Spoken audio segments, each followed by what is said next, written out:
After years and years of participating in Ramadan, I never really focused on the biophysical essence of this fasting. In fact, prior to this, I was always trying to live this experience from a spiritual point of view, trying to customize my mindset from a religious point of view, getting the religious angle, and participating as if I was a Muslim.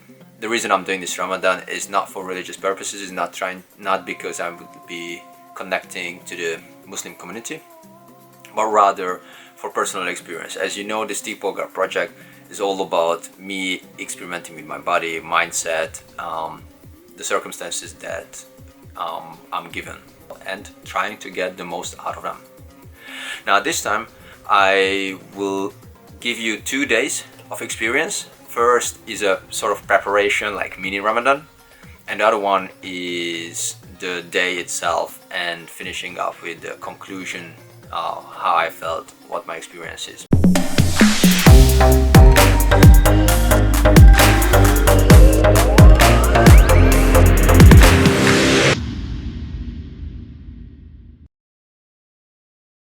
Now, you may ask what Ramadan is.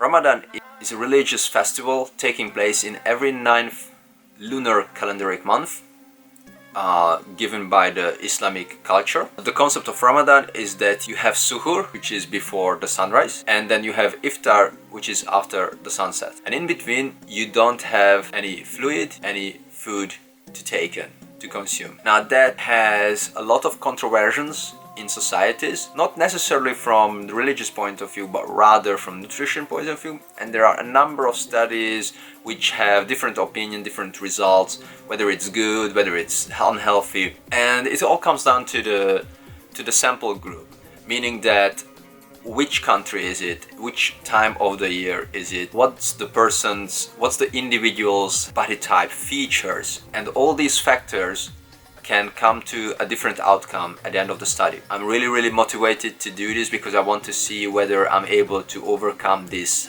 hunger leading to anger kind of mindset, which is definitely hardwired in me. It's really integrated feature of myself. Also, how my self-image and my biophysiological state are going to change over the day while I'm not drinking nor eating.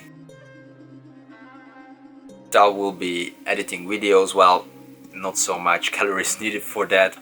Going for a run. Usually I ran 10 kilometers these days, but because it's really looking like a good day today, I expect that dehydration will kick in at some point, as well as hunger. And also I want to do fitness, consist of sit-ups and also push-ups, 20 each, 5 times, 100 of each routine. Then I'll go for grocery shopping, will be driving a little bit, so I see how my response time will be. And the reason I want to carry on with my everyday life, because this is what I want to prove to myself and by this video to you guys, how my body is responding to Ramadan when I'm carrying on with my everyday routine. Alright guys, so this is the first day, and I would rather call this the 0th day because I'm not doing a full fasting, meaning that I'm going to break my fasting around lunchtime, midday. I got 2 reasons for that. One is that I couldn't wake up for suhoor. I got the alarm clock going at 1:30 because suhoor, the start of the fasting day, was going to start around like 3:34. But after I give myself a snooze button, I just passed out, and the next time I woke up it was like I think 6 o'clock in the morning. So I was like, okay, I'm not going to be able to push it all the way to the end, because last time I ate it was like 8 o'clock the night before. So I just sort of adjusted to the course in a sense that I told myself, alright, today is going to be about setting up the standards, giving a little taste, a little bite of the cake, what to expect for the whole day fasting. I chose not to drink, not to eat until midday lunchtime, and I still have a couple hours left, but I'm pretty sure that it's going to be safe and sound and I don't really have any negative experience. I did go for a run.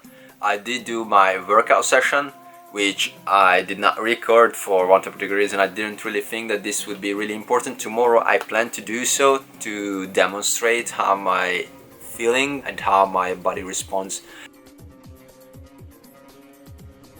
Alright guys, this is already afternoon. I broke my fasting. I had a really delicious lunch and it really felt awesome that I was drinking. I was providing food to myself. It wasn't difficult, like I said, for one particular reason, because it was going just for half a day, and the other reason is that I did so many days of intermittent fasting and so many days of Ramadan before that, so my mindset sort of knew what to expect and knew how to overcome the hunger, the thirst.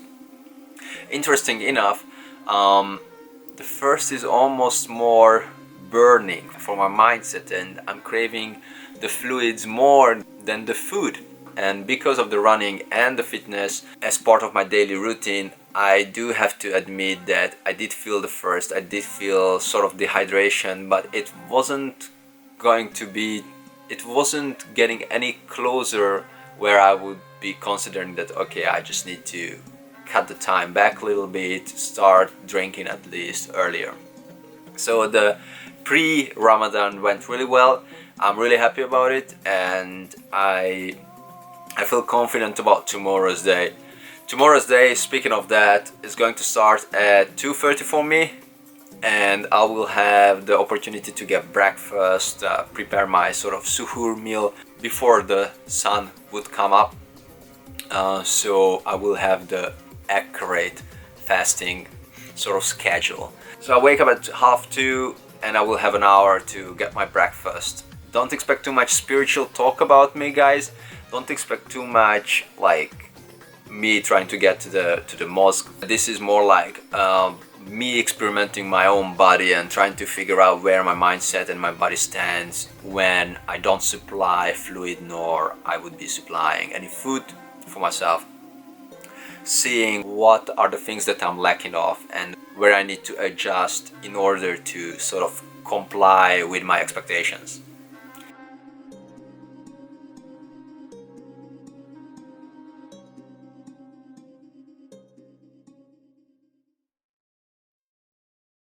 I do remember in the past when I was doing Ramadan, I always made sure that I'm taking it easy. Like, I didn't go for any hikes. I wasn't swimming. I wasn't sort of exploring. I wasn't going as hardcore as I would go while I'm eating, drinking throughout the day, right? Because I just wanted to make sure that my body sustains itself till the evening. I wasn't really convinced that my mindset is strong enough to push through the day by carrying and doing exactly the same as I would do without fasting, but the fasting happening. Many people say that, okay, it's good to be hungry because then you are going to remove all the toxins by removing as much sugar as much carbs as possible, and then eventually starting to burn fat. And other people say that it's not healthy because it's not how you design. You're not designed to handle pain. And of course, pain is relative. Of course, it's all about mindset and whether it bothers you or not. And again, like I discussed 2 days ago with you guys in the first part of this video, that it all depends on the time of the year, of the country you are doing, so geographical location, as well as your own body type.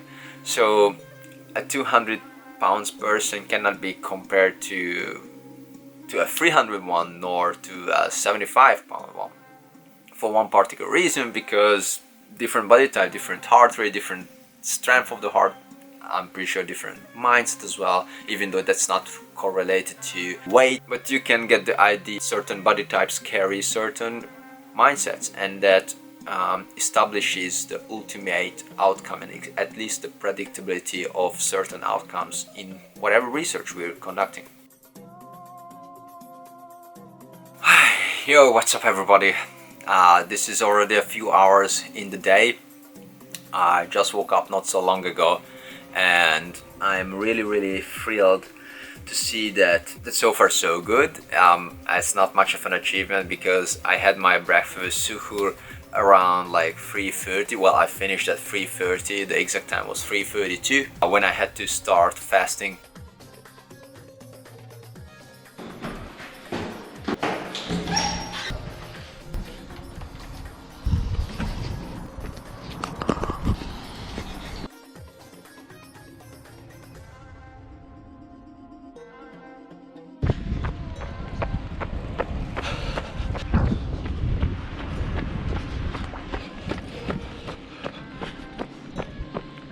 hungry.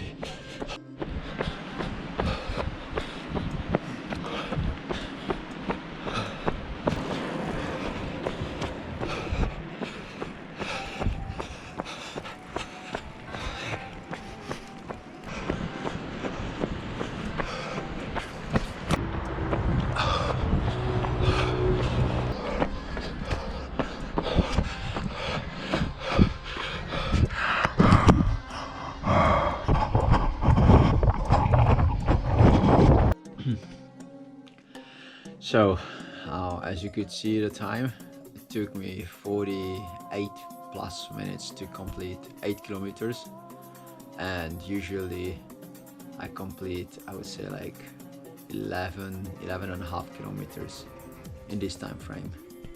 So yeah, definitely when you're fasting, then you do have a major setback on your pace, and that therefore impacts greatly your efficiency and productivity. And I don't even want to like consider how the muscles are reacting to this, but I definitely feel weaker. And I think after 4 kilometers I started to feel first, and after 5 kilometers I did feel definitely the hunger. And even now, like, I constantly feel the dehydration is absolutely there, and something that I gotta put up with for the rest of the day. It's 2 o'clock in the afternoon, and iftar when the fasting breaks. Today that's in a 6.5 hours time, 7:30. I still have one physical activity, the fitness part, to do, and so yeah, let's see how the training goes.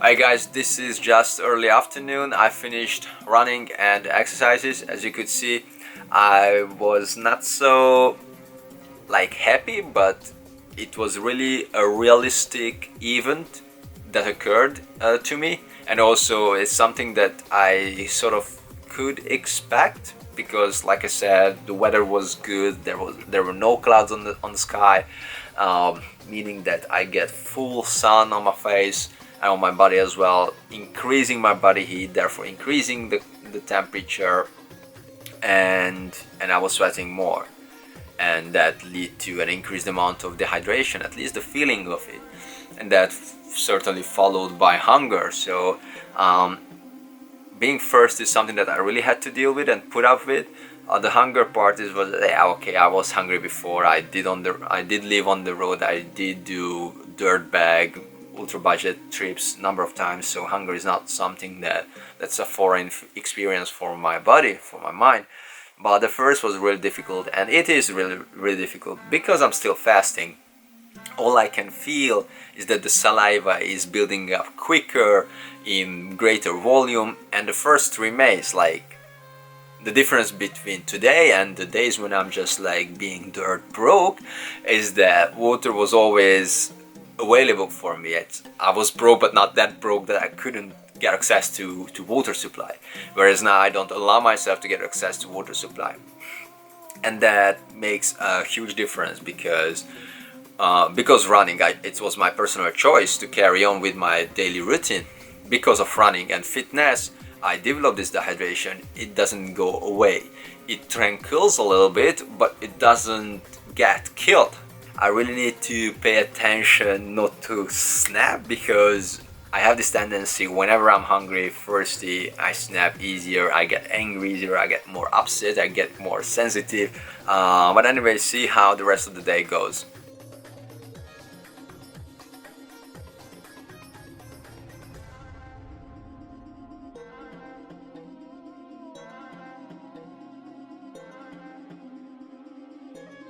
I just had an afternoon nap because of my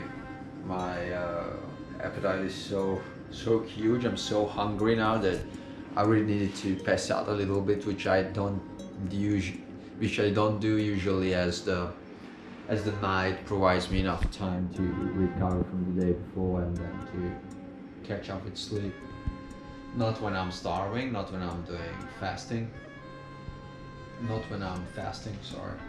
I'm making broccoli soup, preparing for iftar, which I'm steaming as well. Some roots to make it thicker, more rich. I'm gonna pickle some potatoes, butternut squash.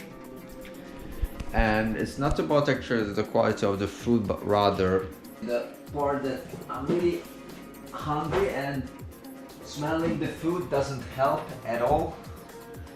So I try to stay away from it, but for a long time, like many of the times when I was doing Ramadan, I would just say that okay, I'm not going to touch food until iftar because it just amplifies it. It makes me feel the hunger more, and then the temptation to break fasting, to sort of cheat, to stop it, it's just like massive, which I don't want to allow myself. So that's why I decided that okay, screw that, I'm going to test my going to stay away from the kitchen, restrain from cooking. But this time I said that okay, I'll wanna try and see how far I can go, and now I'm testing it. It's really difficult, like this food smelling, it's really tempting to just drink something. And again, saliva is building up like more and more as I speak, as time goes, signaling my mind that hey, you are dehydrated, you need water, you need to drink, mate. But 2.5 hours I should be able to pull it easy as. Alright, so let's see how far I can push. And this iftar menu is getting more and more delicious, and as time goes, more and more tempting to just bite it, chew it. We'll see. Soon I'm there. What I start to feel experiencing, and I recall more and more of the days when I was doing Ramadan from the spiritual approach, from religious angle, that this day is different. It's different because now it's all up here. It's not in the heart. It's not in the pineal gland. It's not in a religious part of myself where I could lean into additional power, asking God for help, asking the universe, asking the spirit, whatever. It's solely about my mindset, my willpower. And interestingly, I really cross-reference it with climbing when I'm out in the mountains, out in the cold, up in the hills, by myself or with other climbers, and we just like struggle like throughout the day non-stop, and we know that days like this will follow that. So this willpower kicks in, this motivation, this energy comes, which is only understood by the ones who went through suffering, who went through struggle voluntarily. It's not that I'm forced to fast today. It's not that I'm forced to climb those mountains and stay solitary for weeks. It's my personal choice, and that's so liberating. I just love it. And as I recall this, as I understand it, okay, this is really close experience to what's climbing about, even though this environment doesn't really look like mountainous, but nevertheless it's the same experience as of first, and therefore dehydration, hunger, therefore starvation, what I'm experiencing in the mountains, and that's liberating. That gives me this extra energy, that extra power that pushes me through. So even though I had to lay and sleep and I feel super weak, I don't feel weak in my mind. I don't feel that I would be even considering breaking the fasting before the official time, the iftar is. So the personal experience, the personal willpower, the voluntarily choice is so liberating that it gives me this extra power, the power that is not achieved through religion, through reading the Quran, through reading the Bible, through the Bhagavad Gita, whatever. It really comes to the point where it's either you do it voluntarily or you shall not do it at all. But I still have 5.5 hours till iftar is. So guys, stay tuned, and in the meantime, hit that subscribe button and push that notification button. I'm really pleased by my driving skills. I just came back from shopping. I drove really easily. I didn't get angry by the other people, well, primarily because it's lockdown, so not so busy roads. But also I was able to keep my patience, and as time goes, the more and more I'm able to cross-reference this experience and match it with my climbing experience when I'm out in the nature, when I'm tramping for days, weeks in solitude. And that liberates me, and that gives me that power that I don't even I don't feel the need to clock myself. I don't need to feel to look forward and plan, okay, what am I going to do on iftar, what am I going to eat, it's so exciting, I'm almost there. No, it's just like, yeah, I'm hungry, I'm thirsty, but it's my choice and it's beautiful. And I didn't understand this, like I didn't have this source of power. I couldn't lean into that until now, because I always thought that, okay, this is a religious event and I gotta lay my foundations on this religious event, so I gotta sort of adjust my spiritual well-being to Islam when it comes to Ramadan. And I was mistaken. Because by understanding that I'm voluntarily doing this, by understanding that I'm doing it to be tested, to be measured, that's something more greater than just from a religious angle. And yeah, you counter argue that this is just an egoist approach, and that me being just cocky and trying to put myself in a divine position where I say that I own my own body. And perhaps you're right, guys, because that's me, and this is what POLGAR is about, like experimenting with my own body and showing it to you how my body responds. And whether you take it as an anomaly or a statistical just mean, it's up to you, but that's me, and this realization how my personal power is helping me to push through the day when there is hardship, or at least discomfort. I wouldn't call it hardship that I'm not drinking or I'm starving myself. It's rather just a discomfort. My self-image, however, depleted a little bit. I feel weak. I feel thin, actually. I feel like malnutritious. I feel that like there is unused space in my body, and that space is usually filled by food and by that energy, which I'm lacking of. But nevertheless, that's just the physical part of me, and how that physical experience, empty stomach, is infiltrating my mindset. I'm not losing courage, I'm not losing power whatsoever, like I said, so it's really a good thing. But the overall experience is that I feel weak. Weak is not the word. I just feel thin. I just feel like skinny. I feel like mildly malnutritious. But other than that, all is doing good.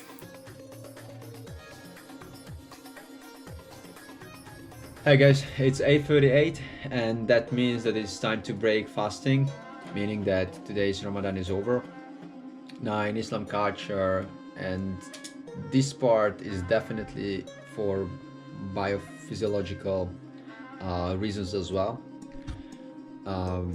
When people, well, Muslim people do fasting and then they break their Ramadan, and so they eat only a few dates and a glass of water, what they drink to wash it down. So they sort of give the signal to their brains that, okay, it's feeding time, and then they sort of get their mind and their body prepared for the massive amount of food. But before they would start with the feast, then they go for the pray time. They go for the pray, which is called the maghrib. And once they perform, they do the accurate number of rikas, cycles. Then they go with the feast, and then they start the real eating cycle, starting from, let's say today, from 8:38, and then it would be going until early morning, let's say like 3:30 approximately. That's the time when people start to fast tomorrow morning.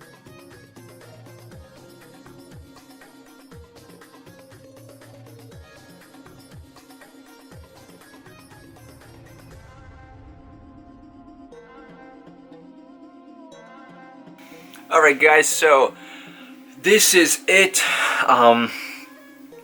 Yesterday I did the Ramadan. I did complete 1 day of fasting of the 30 days, so I'm not like mesmerizing myself. It's just 1 day, but it was good to experience how my body responds to the everyday routine while complete prohibition of drinking and eating. I really felt the need to brush my teeth more frequent, like not just in the morning and in the evening, because of this acidic liquid in your stomach that breaks down the food, and as you give food, this acidic liquid dissolves in it and then it balances out. So I really felt acidic during the day, and perhaps that the accumulated saliva in my mouth was a good indicator of that as well. So I did feel that my stomach is empty. This acidic liquid is building up in it. After breaking the fast, it was gone once and for all. I do have the tendency of overeat when I don't eat for a while, and that's, I think, human nature. It's just a survival instinct, and this is what happened to me. So I did overeat, and that was not so comfortable feeling. Like, I had difficulties sleeping at night. I did wake up, I think, like 2:30, and I couldn't sleep till 6 o'clock. But nevertheless, it was a really great experience. I have never done Ramadan for the biophysical and the mindset why, from the personal experience point of view, but I always did from a religious point of view, and that was the first time where I didn't tackle this sort of project from the Islamic point of view, but rather from a personal point of view. And I must say that I found way more energy, way more power in it, and that liberated me, and that gave me the encouragement that, okay, I need to lean into my own experience, my own path, my own willpower, instead of making someone else accountable for it, putting trust into someone else, whether it's culture, it's the Quran, it's Allah, Muhammad, whatever. No offense, guys, don't get me wrong. I can imagine that for many people with weaker mindset, this is what helps them, and they can tap into something so special that I'm not able to do that. So I respect for you guys. I just gotta use my own personal power, because I'm not able to find energy and motivation in external sources. It's gotta come from myself, and it took me, I think, like, this is the 5th year that I'm experiencing with Ramadan. But this is the first time that I use my personal experience to push through the day, to allow myself to experience, to allow myself not to quit, not to break fasting. And this was by far the most efficient. Of course, critically thinking, I gotta argue myself that, is it because I'm just aging that I'm getting more patient, I'm getting more tranquil, more powerful, more enduring, whereas as time goes back, my energy is more like explosive instead of like accumulating and equally distributing, equally released. So this is something that I gotta ask, and I think next year's experience will give a better answer when I perhaps will use the personal experience approach again, because that seems to be just working better for me, just like way better than when I'm using it, when I'm using the spiritual religious approach. And yeah, guys, so my experience and my opinion on Ramadan, I don't think it's healthy if you have an active lifestyle. If you do need calories, if you do need energy to replenish, or even just to kickstart your activity, if you're a long distance runner, if you're building on a construction, I don't believe it's good that you don't allow yourself to drink. It's good that you don't allow yourself to eat. The pregnant, the sick, the traveling person, they are all exempted from Ramadan. Why? Because if you do more than just sort of meditating, more than just reading the Quran, sitting at home or doing household work duties, then you need energy which is not going to be given by anyone and anything, if I can say that. And of course you can justify it, but this is a tradition and this is a test. And having common sense is also a test. It's also a path that must be walked by everyone, if you're asking me. But again, I'm drawing my personal opinion on a number of things. I just want to say, you guys, that look, if you do some heavy work, something that it demands your 100% focus, demands your physical endurance, your capabilities, both mentally and physically, then Ramadan is not for you. Not on a long term and not in a healthy way. You can do it, but your productivity will drop. It dropped for my fitness, it dropped for my running. I wandered around a way more because I had to distract my thoughts from hunger a number of cases. And yet you can get used to hunger the same way you can get used to having a nail in your shoes. It's building up discomfort, but you can get used to. But why would you allow yourself or permit yourself to get used to discomfort when you can live in comfort, or at least you can adjust to a more comfortable situation? So that was me on Ramadan, guys. Even though I realized that my daily activity is not maintained if I'm fasting, yet I'm sure that I'm going to do next year. Yet I'm sure that I'm going to challenge myself for personal development as well as for just simple experience. Because that's me, always been, always will. Till next time, you with a little bit of me are shaping society. Bye.